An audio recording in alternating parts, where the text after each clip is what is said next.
hormat kepada bendera. Ya, itu satu bentuk apresiasi kita terhadap bangsa ini. Sebenarnya ketika kita hormat kepada bendera itu, bukan bendera itu yang dihormati.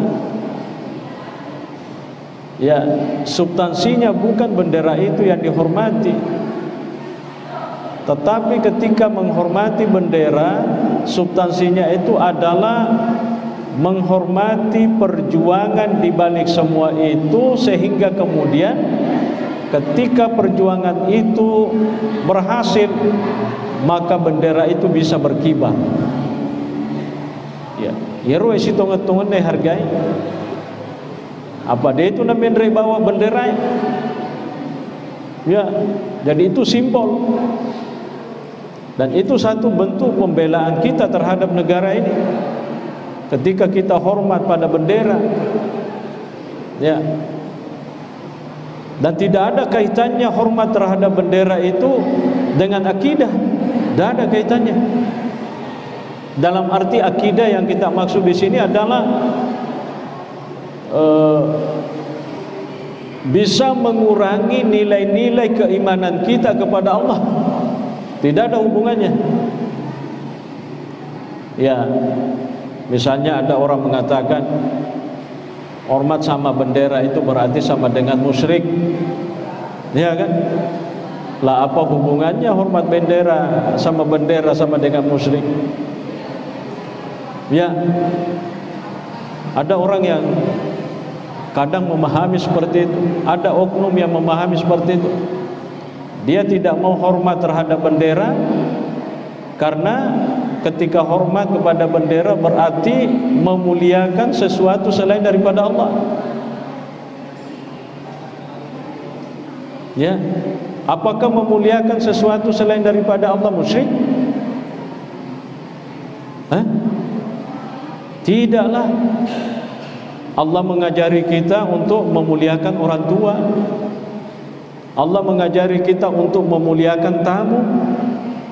Allah mengajari kita untuk memuliakan orang yang lebih tua umurnya daripada kita. Allah mengajari kita untuk memuliakan syiar-syiarnya Allah. Wa may yu'azzim sya'airallah. Itu kan Allah mengajari kita untuk memuliakan Ka'bah.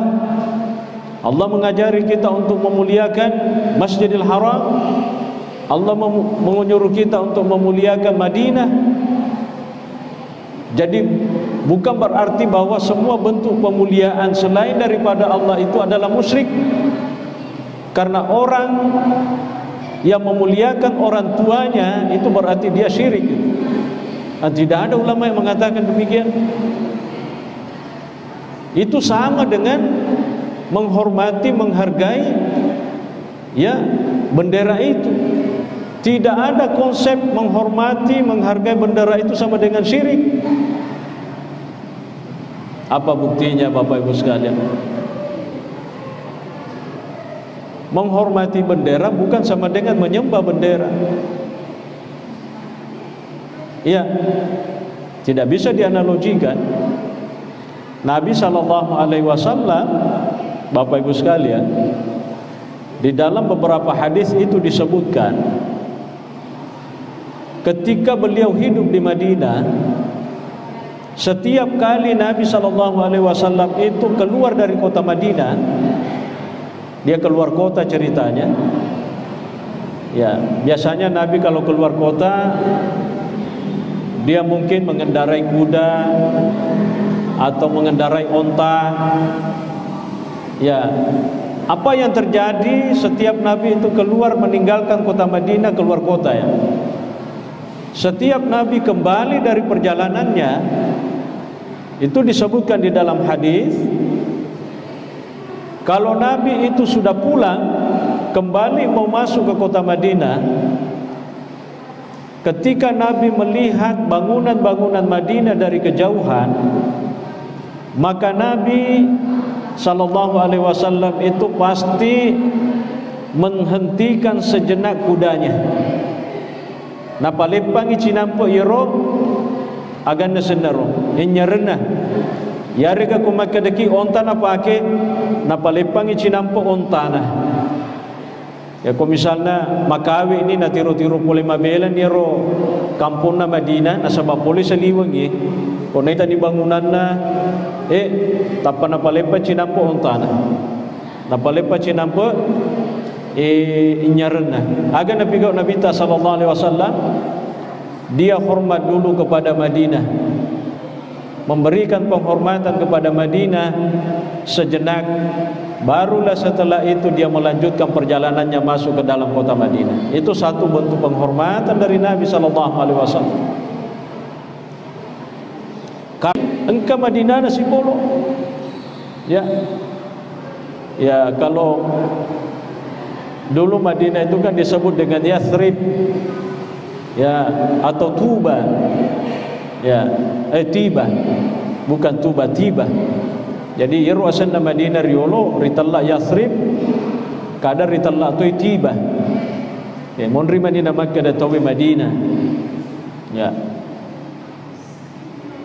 Jadi dia hormat. Jadi Nabi sallallahu alaihi wasallam itu setiap dia keluar kota dan kembali masuk ke Madinah pasti menghormati dulu Madinah dengan cara menghentikan sejenak kendaraannya, apakah yang dipakai waktu itu adalah kuda atau onta, maka dia pasti dia hormati. Dia hormati.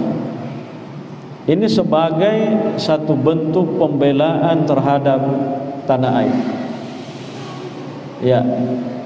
Sehingga kemuliaan-kemuliaan Madinah itu banyak sekali. Termasuk juga Makkah, itu kemuliaannya banyak sekali.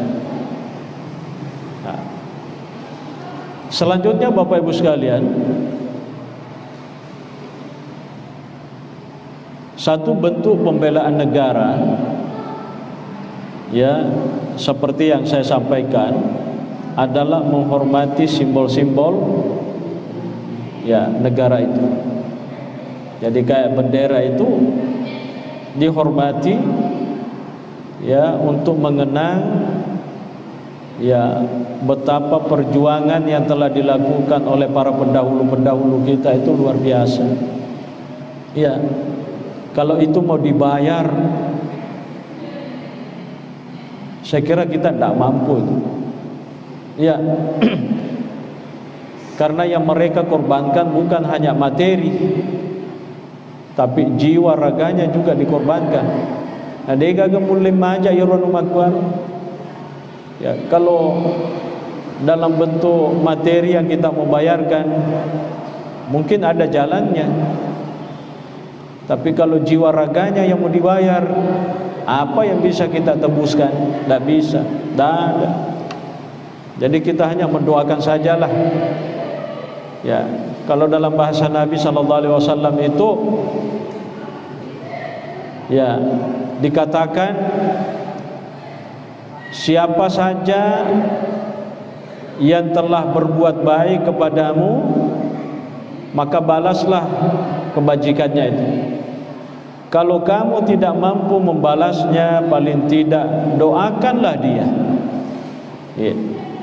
Man asda ilaika ma'rufan fakafi'u, fa illam tastati fad'u lahu bil khairi. Siapa yang telah melakukan satu bentuk kebajikan kepadamu, maka balaslah bentuk kebajikannya itu. Kalau kita tidak mampu membalasnya, paling tidak kata Nabi, doakanlah orang itu. Apa yang kita bisa balaskan terhadap perjuangan orang-orang tua kita dahulu? Aga melo diwalekengi, dega aga. Napa ni ko melo diwale deg diulei. Tapi paling tidak kata Nabi, satu bentuk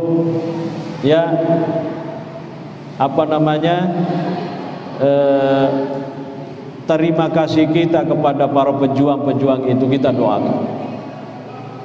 Kita doakan mereka. Karena